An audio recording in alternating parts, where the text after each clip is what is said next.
పిల్లలు లేకుండా దారి తెలియకుండా మనం ఒక జనమును ఎలా నిర్మించగలమా? ఆయన మ్యాప్ ఇవ్వలేదు, ఆయన ఒక మాట ఇచ్చారు. ఆయన వెళ్ళు అని చెప్పారు కాబట్టే మనం కదులుతున్నాము. లోతుతో సంభాషణ. లోతు అబ్రాము తమ్ముడి కుమారుడు. ఆ కాలంలో కుటుంబమే ఏకైక రక్షణ కవచం. లోతు, నేను బయలుదేరుతున్నాను. గమ్యం ఎక్కడో నేను చెప్పలేను, కేవలం దిశ మాత్రమే తెలుసు. నువ్విక్కడే ఉండి నీ తాతగారి ఆస్తిని అనుభవించే స్వేచ్ఛ నీకుంది. నా తండ్రి లేరు, తెరహు ముసలివారయ్యారు. మీరు వెళ్తే ఆశీర్వాదం మీతోనే వస్తుంది.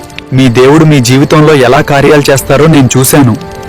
పెదనాన్న, నేను నా మందలను తీసుకుని మీ వెంటే వస్తాను. ఈ దృశ్యం ఒక భారీ బిడారుతో ముగుస్తుంది. అది కేవలం 3 వ్యక్తులు కాదు, సేవకులు, పశువులు మరియు సామగ్రితో కూడిన ఒక చిన్న గ్రామం లాంటిది. అబ్రాము, ఈ బిడారు ఎక్కడికి వెళ్తోంది? ఐగుప్తుకా? లేక మహాసముద్రం వైపా?